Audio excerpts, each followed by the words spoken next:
Welcome back to Design Connect 21. Thanks for joining us. We are here to keep the industry connected. And so our next talk will be with NTSIKA from African luxury brand Makosa Africa, as we discuss design in Africa and redefining culture and African luxury through storytelling and fabric design. In our conversation, we'll see how African fabrics are influenced by rich culture, history, and traditions, and are known worldwide for their bold designs, creative patterns, and being able to use bright color stories unapologetically.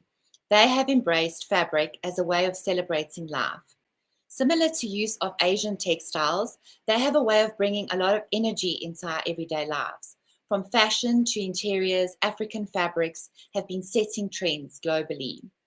Art in its truest form speaks across all barriers and boundaries. African communities have put in a lot of effort to celebrate their heritage through textiles. Its vibrancy and uplifting nature are much needed in our world today. Makosa Africa is a SA knit brand founded by Laduma. Along his journey into exploring astonishing traditional Xhosa beadwork-inspired patterns, symbolism, and colors, he discovered that they would be the best source of inspiration for the knitwear, which is then interpreted into modern knitwear. Makosa Africa designs showcase the beauty, culture, language, and aspiration of the Xhosa people. So NTSIKA and I are going to go through the whole story and take you on a journey of storytelling through fabric design. Hi, NTSIKA. How are you? I'm good, and you? I've been so excited for our chat today. Likewise. Let's jump straight in. Let's chat about in creating patterns and fabrics. Brands don't often look into their own culture. In fact, they try and move away from it. Yeah.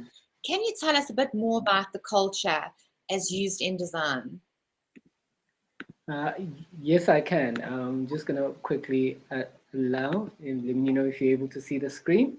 Cool. Yes. I'll let you know. Yes. So on my side, it's just shared. I'm just going to quickly share the screen and you let me know. I'll let you know as soon as I can see it. Yes. I'm just going to... I can see it. Okay, I'm able to. Okay. It just from the system, it may need to just be shared. I'm going to ask the digital to actually share the screen. Okay, if our digital team can share it, please. Yes, please. Quite great. It's an interesting journey. It's a very interesting journey as well. Okay, they'll share it shortly. If you want to maybe just start chatting about, about the culture. Yeah, I do feel like for cultural heritage luxury brand that we are, culture is a benchmark and it's one of our core pillars. So it does allow us to look into how to use culture to innovate, and also culture as a core inspiration.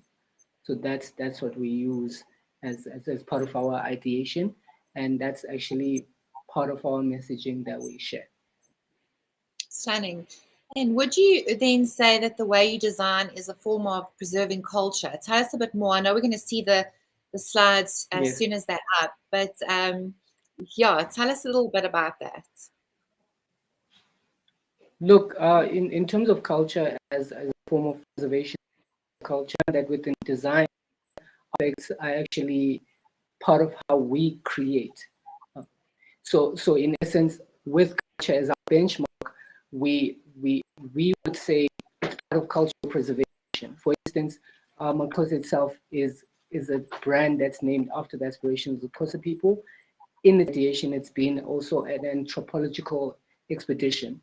So you find that from ideation, the Xhosa beadworks are the core patterning and the reason why we actually started creating. So from design, the designer would start from looking into art museums, looking at beadworks, how the beadworks actually created the items as us sourcing the culture and also sourcing images, sourcing the colors from the elements of the beadworks themselves. So while we're still waiting for the presentation, how long have you been with Makosa Africa? a couple of years. Like it's been a couple of years. It's been more than 7 years working with the brand. Wow. It's been a journey as well, and just being part of the brand that consistently grows and keeps growing. And that's been one of our really amazing things, to see the brand growing from strength to strength. Absolutely. So you've been in, so have you come from a textile industry, or you more on the digital side, correct? More on the digital side as well as copywriting. So from my side, it would be more me working from digital and copywriting, and thereafter the opportunity came about that I would do work with the brand.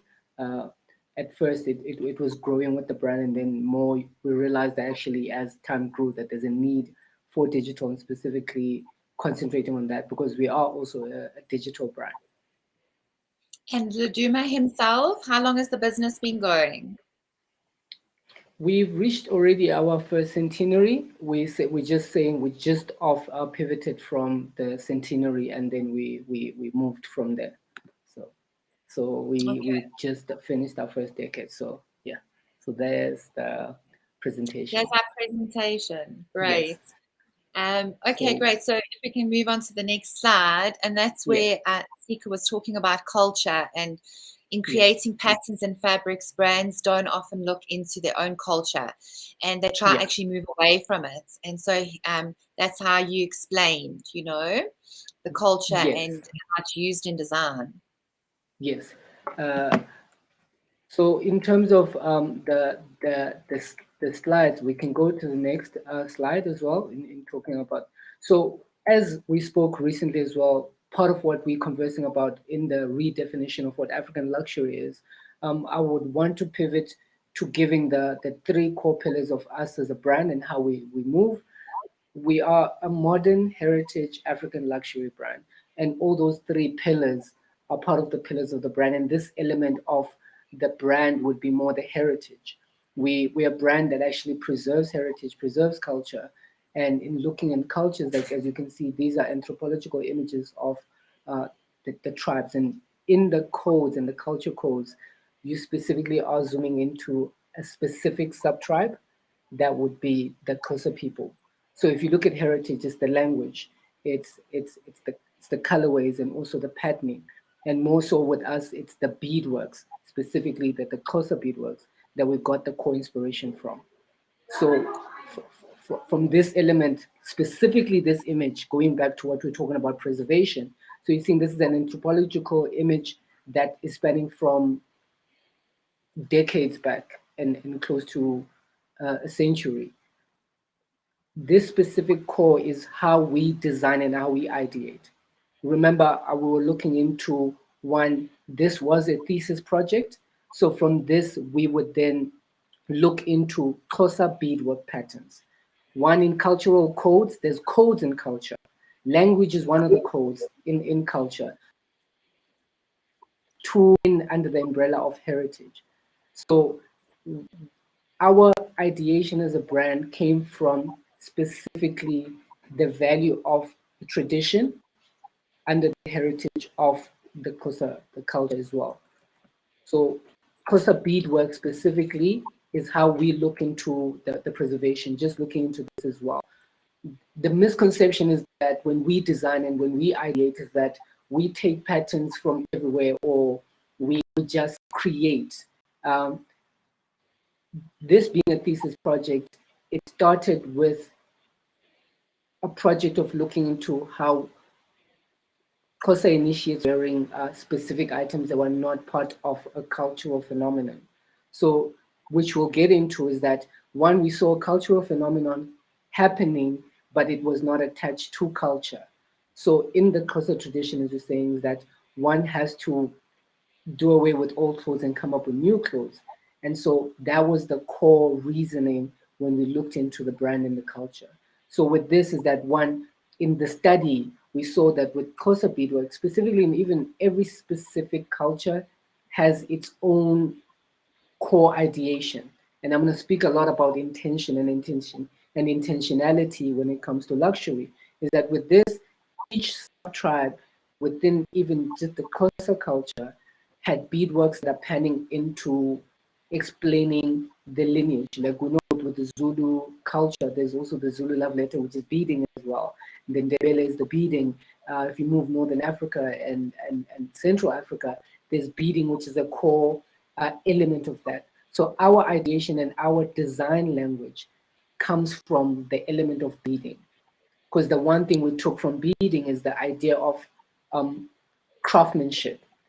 Within the chiefs would wait to show off the beadworks that took months, that each beaded patterns was based on a craft, and each culture and sub-tribe had its own colorways. With the Mondo clan, it would be a certain hue of blue, another clan there would be a certain hue of pink, and that carried what we're talking about, these cultural codes. And that is what actually assisted. And tell us why the name Xhosa. Yes. So the name Xhosa itself comes from, at first, it was the core aspiration of the Xhosa people. So looking into, as the aspiration of the Xhosa people, from these values, you saw the cultural phenomena that were happening within the Xhosa people, as well as the Xhosa culture, specifically Ulwaluko, which is a core part of the tradition and a rite of passage, where it comes from manhood, one right to the next. Men from a specific age would go to the mountain back as quote unquote new men or new beings, and in this they have to do away with their old clothes and come with new clothes. But what we saw within this is that they carried a cultural phenomenon but were not represented. Like as you can see, it was the Argyles, and they were wearing the Leyland Scott, the Gants, but it was not representative of a cultural phenomenon. So the thesis was looking into how modern aesthetics could be seen into what Xhosa initiates were wearing. And that, yeah. Sorry, carry on. Yeah, I don't want to interrupt. so this specifically was one of the core first artworks. I always call it artworks as well. That were first pieces that were done as a thesis project in 2010. And part of that, as you can see, is that the element of the beading comes out a lot bolder and brighter. And the fun fact is that one specifically leaning towards a cultural code is that there's things that we have in culture, in certain cultures, that we use as part of that. So one is that there's on the far right, I don't know which would be your far right or the audience's far right, there's a jersey that is similar to the one that's behind me, you know. So Yeah. in traditional culture, there's a traditional dish called umngqusho, which is samp beans. So looking into using the codes and designing that cardigan and that crew neck was called umngqusho, on the basis that you can see the colorways were taken from the white samp and then the red or the blue beans in terms of samp and beans. And looking into that, it's a traditional dish, but going back to the idea of using cultural codes to design and ideate comes up with that. And at the core, we've moved from Xhosa by Laduma, which was Laduma's interpretation of how we saw the aspirations of the Xhosa people based on these cultural codes, into Xhosa Africa, because now we have brand as a design brand that's inspired by the continent, and we're able to, as a designer, he's able to be inspired by all core cultures within the continent, even globally. Stunning. It's absolutely phenomenal. So you would agree that storytelling really is an important part of the design. Hey? Yeah. Yes. I actually, this is very interesting, going back to intentionality as well. So with this one, as we go to the next slide, going back into storytelling, is that the idea of intentionality in luxury is a very beautiful story to tell. So if you find, and anyone can know, something as simple but as timeless as cave paintings, which was seen as maybe quote unquote, this word which you don't use a lot, which is primitive, I would say predated before what we confirmed was time. These ancient artifacts were seen as a proof of life of existence. So if you go to caves, you'll see the paintings, they show that someone was actually there, or someone existed in that. But more so in caves, it shows that there's a historical timestamp of what was happening. And it was an intention to show that. So going on to the next slide, with that in mind, this is how we moved towards creating a narrative of telling a story. So this was the iteration of our logo when it first came about. So you can see that between the two, there's one element where it's free form, but at the same time, we wanted something that would be remembered in terms of iconographical images, but at the same time tells a story.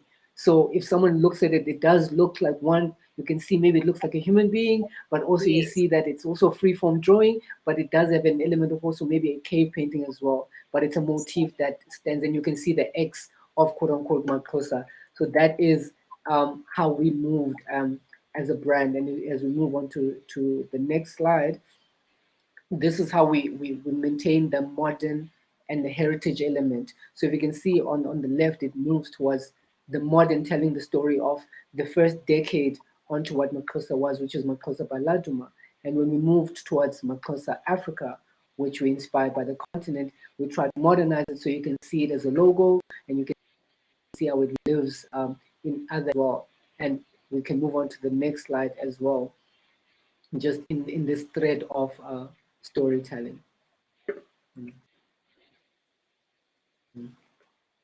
And the next one as well. Yeah.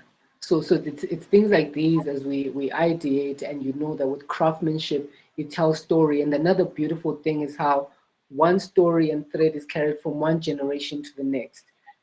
Even with us and the ideation of the brand, there's an element where Laduma's mom had to make sure that as a person who was into craft themselves and also a designer, they were to buy a TV, and then that moved towards buying a knitwear machine. And that started also the fascination on the brand, and that's how Laduma started knitting. And before that, it was craftsmanship. And in South Africa, that's one thing we're also rich in. So that's one thing that we feel like in telling the story, those are the things that actually get lost in translating that. We can move on to the next slide. So let's delve into the African luxury. What do you term it to be, and why? At African luxury. All right. It's a very interesting topic, interesting conversation.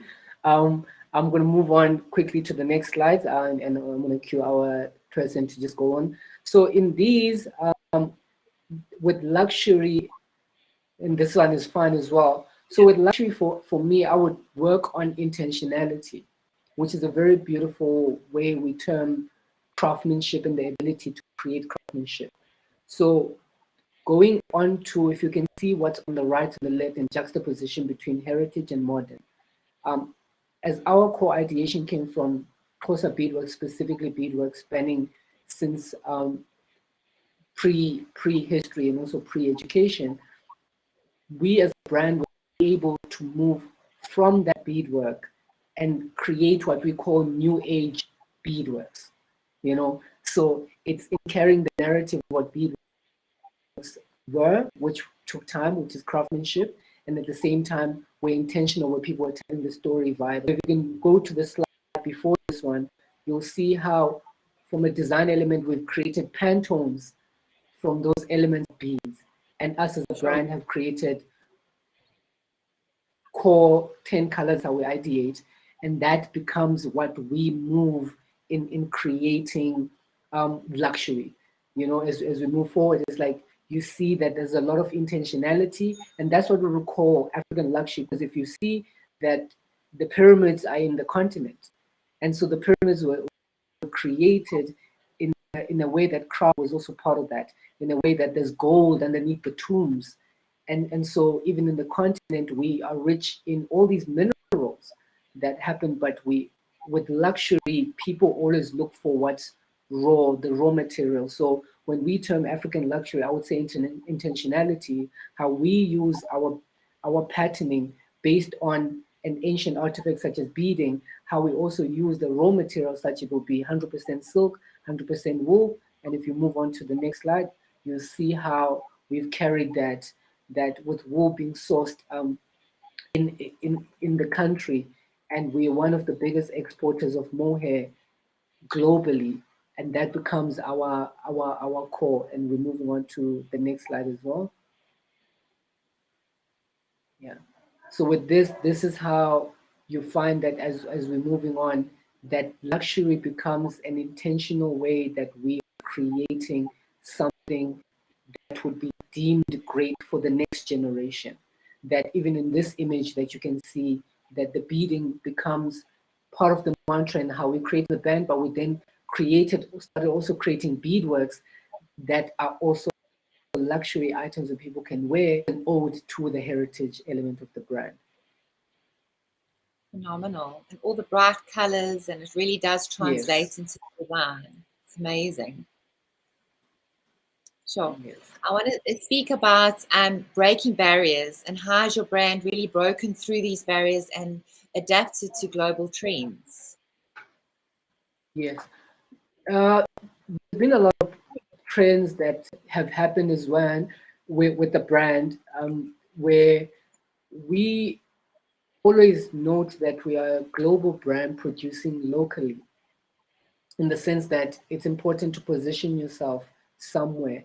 And as we move as a brand, we've seen how the global community receives the content, one, and two, also receives output that's genuine.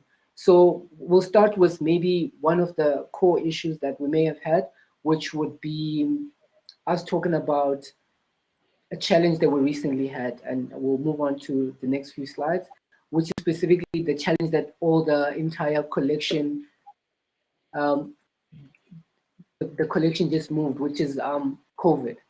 You know, Yes. within it, as we move on to the next slide, COVID stole a lot of businesses in how we moved, us ourselves included. But what that happened, us breaking through that as a potential barrier, is us creating a success story. So move on a couple of slides to slides, and then I'll alert into, yes, I'll just state right here. So we'll just move on as well. And I'm just getting to the slide where you see with COVID, the next slide. So yes, so almost this one, and the next one.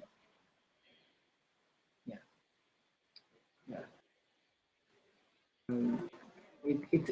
We would not have had the IT masks, which we'll see in the next slides, which is this one. So with this one as well, as we move on right here. So with this, it became a beautiful expedition, in the sense that, one, COVID became an international challenge for a lot of businesses.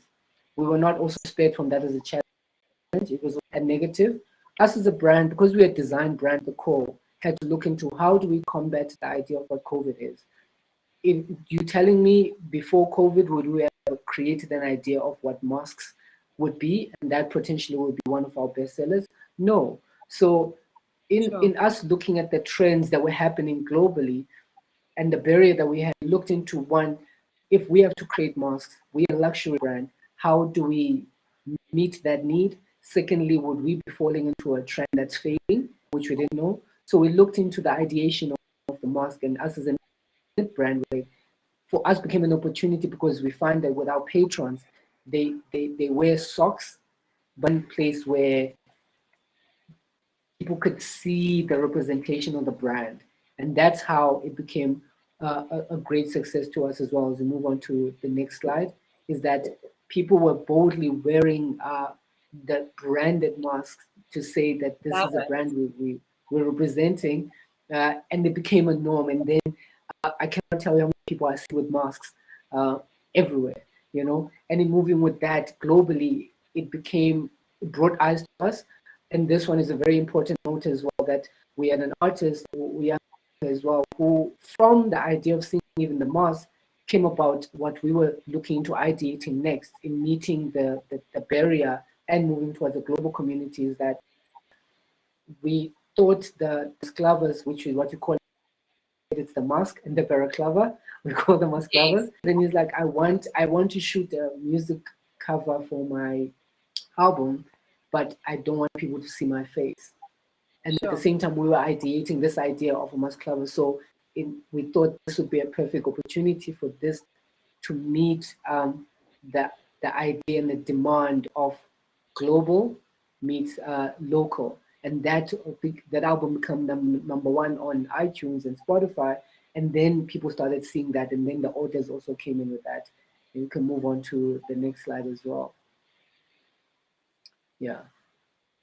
So this is also what you're moving into, meeting the global yes. trends. So tell us, what is next? I mean, you've broken barriers, you've come up with, you know, things to do during these current times, but what's next now?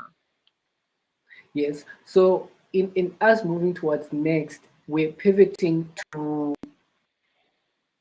the next iteration of what the brand is. Our aim and our core mantra is to become Africa's leading lifestyle brand.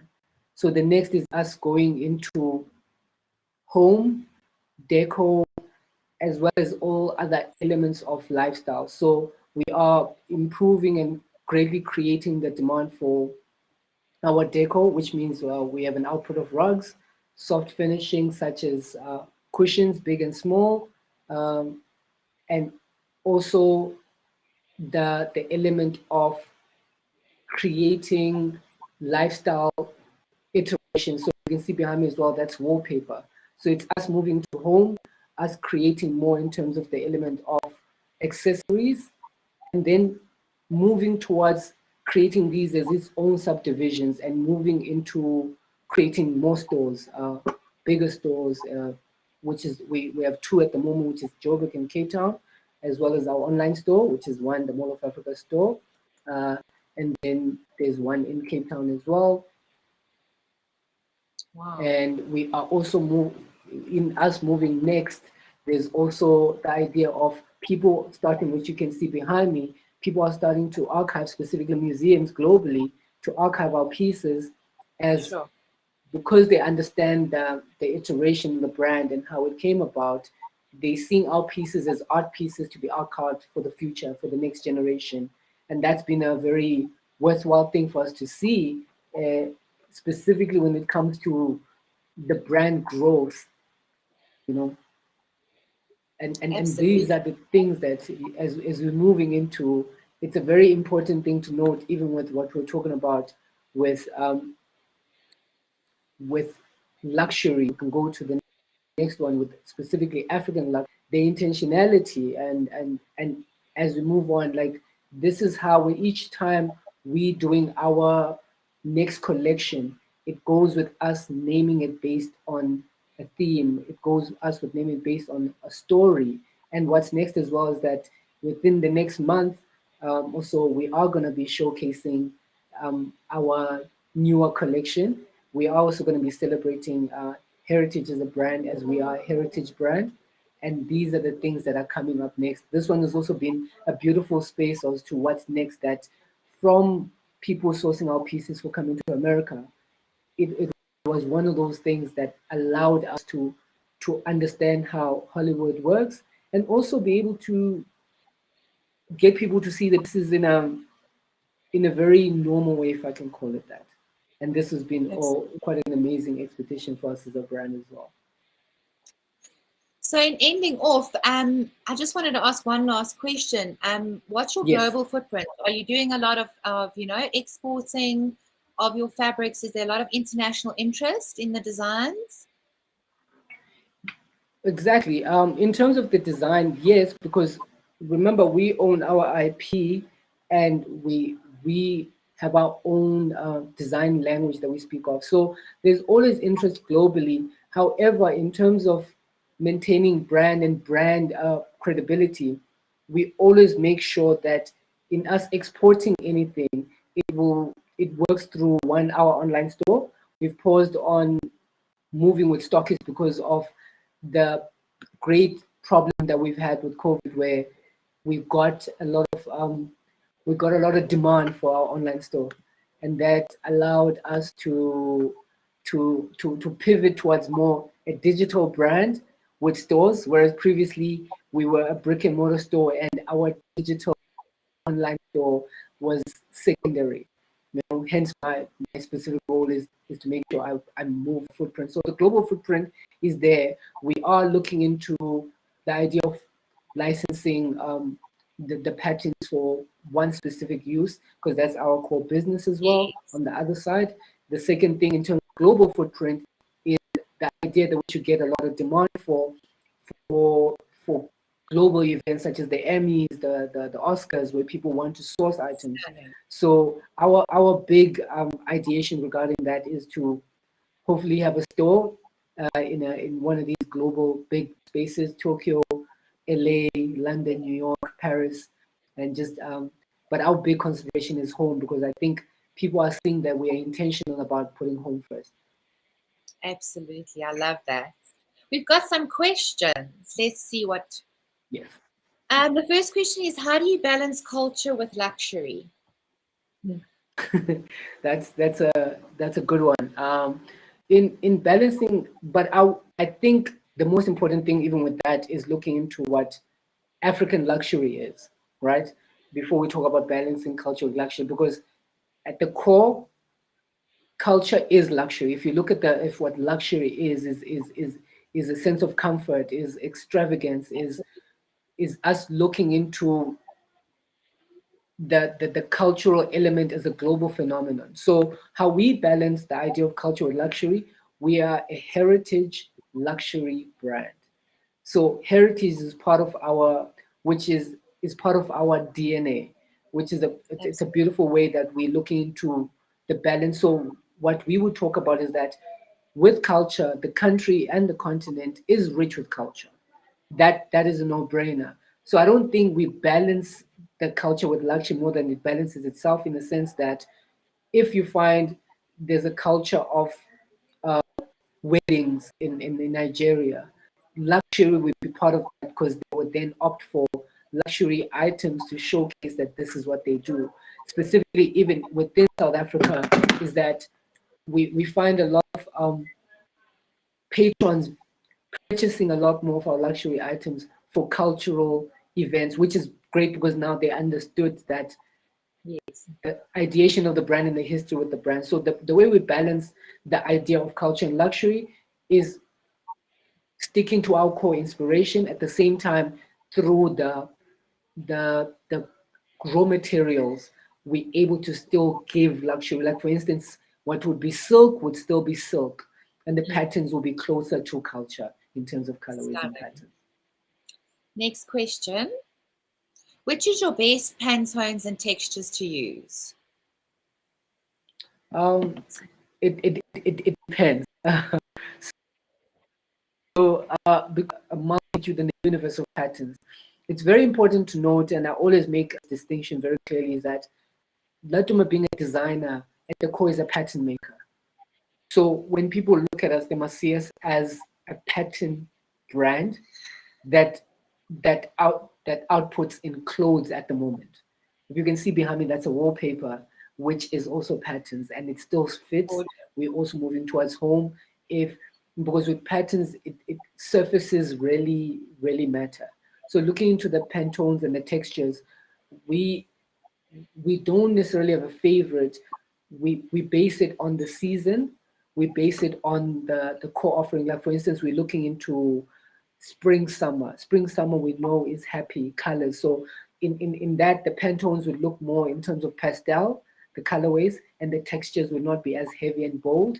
In winter as well, we can work with hues that are a certain colorway. But what we have as a core color palette is the black, the white, and now it's also red that is core. So we always find one would be one color that's going to be a Pantone, that's going to be an overall pattern, and then we play with patterns on top of that. So we have 10 patterns that we play around with, and 10 Pantones. So it's how the designer decides for this collection, he would opt for a more, maybe a hue that would be leaning towards a red, Season. Yeah. a beige, and depending on in the current trends as well. Stunning. Next question. Where can we purchase your items? You did say you've got online and you've got your stores. My favorite questions. So we'll start with where people can purchase. There's an online store. So if people click on shop.maxxosa.africa, that's where they can purchase from our online store, and most of the items are there. However, important to note, each time we work on a season, we make our items on pre-order so that we allow time and ability to deliver to clientele.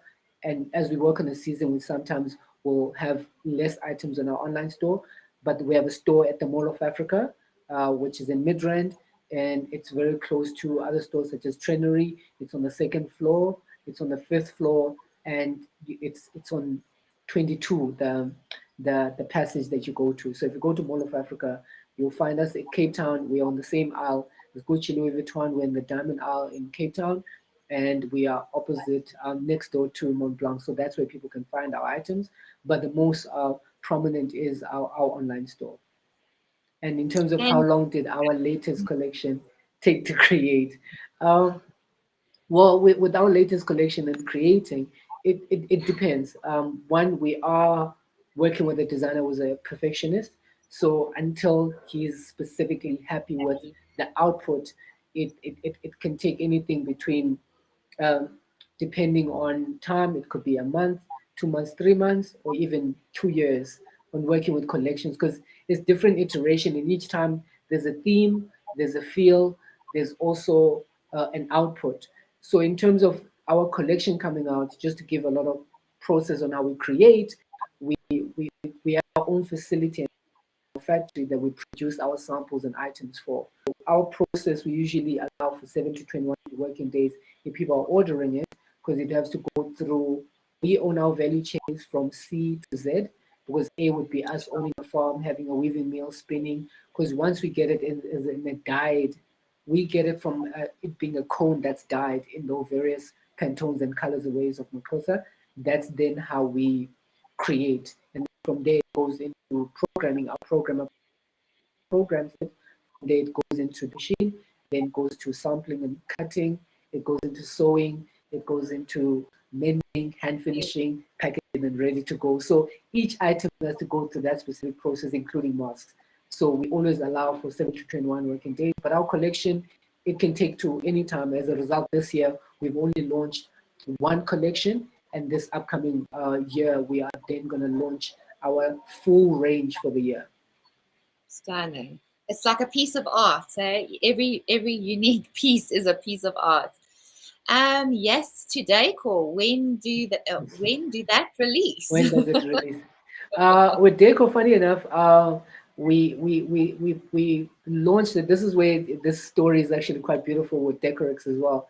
We officially launched our Deco and homeware range through 100% Design 2-3 years back, and that was us, because we've been doing soft launching in terms of Deco, and we did release it, but it was never publicly to say we also a lifestyle brand where we do Deco. So when we did the elements 100% Design, we were then intentional to say, one, people must know that we do make rugs that we take from 7 to 11 weeks to produce. We do make wallpaper, and each of those is on our website, where if you're looking specifically for rugs and deco, you're able to send a specific email. If you're looking for the wallpaper, you can send to a specific email. We also have soft furnishing, such as cushions and smaller runner rugs, as well as looking into furniture. So we are pushing to becoming a leading lifestyle brand in the continent. Phenomenal. We've got 1 or 2 more questions. How long does delivery take for online ordering? I think you have mentioned that. I think you said yes. So within that, as I said, because of the process, yes. So moving towards the online delivery, it is 7 to 21 working days, so forth, because it actually starts when people order, and this is what we always sensitize our clients. And when people order, it is a pre-order. It's not that we have a batch, because we are also in the business of slow fashion. As a luxury brand, we make sure that each order is specific to a client, because also client have specifications as to length, sizes, weight, and so forth. So now when we make that order, we then start production depending on the archive and how many other orders we have the moment that someone would be ordering from us. So we allow ourselves the 7 to 21 working days for items and cardigans, jerseys, as well as our golfers. With the socks and other accessories, it is quicker because we may readily have them available. So we allow 7 to 21 working days, which is important to note the ways, because sometimes we get clientele who feel that the weekends are included, but we allow the 7 to 21 working days to allow for production and sending to item. And I see the Awesome. question regarding my And the last one is, jersey. where's your jersey from? Exclusively from Makosa, Africa, correct? Yes, From yes, the yes. So thank you for the compliment. The jersey is one of our crew necks that we produce in our facility, and it is from Makosa. But this is where it's important as well to note that we are a design brand as well as a lifestyle brand, where people, as much as we're known for bold patterns and bold colorways, that we can have something that doesn't necessarily shout, which this is our jersey that is actually one of our heritage pieces. And it's important that here you can see it's a cow. And you know, Oh, it's one of the stunning. Nguni cows as well. So I'll just stand up a little bit so you can see with the Nguni cow. And in each side is Amazing. patterned. And going back to the idea of coded culture in coding. So even within culture, you find that the way people design is through coded language. So my jersey is part of actually one of the biggest statements of that. So there's an H, which we created our own quote unquote hieroglyphics, our own typography. So there's an H and there's an equal sign here and there's an I here. You know, so it's H equals I, which is heritage equals inheritance. That was our line in 2014, my heritage, my inheritance. But more so, it's also one of our mantras as a brand, in saying, as a global brand from the continent, from the country, what we've seen as our inheritance, you know, also as African people, it's also the heritage that we have is what we're exporting. It's also what we'll be telling in the future for global reasons, as well as the next generations to come. So heritage is our inheritance, because we take from our heritage to design. So it's something that's simple to us, because we breathe it, we live it, and that's why for us our designs are dynamic, is because we honor heritage as also a heritage luxury brand. Absolutely love it. Thank you for your time and taking us on this journey of your story and your passion and everything behind the brand. You really do live and breathe the brand. So thank you so much. Appreciate it. Thank you so much, Anita. Have a great day, and I appreciate You it. too. Thanks, guys, for joining. That's it for today. Please don't forget to join us tomorrow for our last day of Phenomenal Talks, kicking off at 9 a.m. with Vanna Smith from Homewood.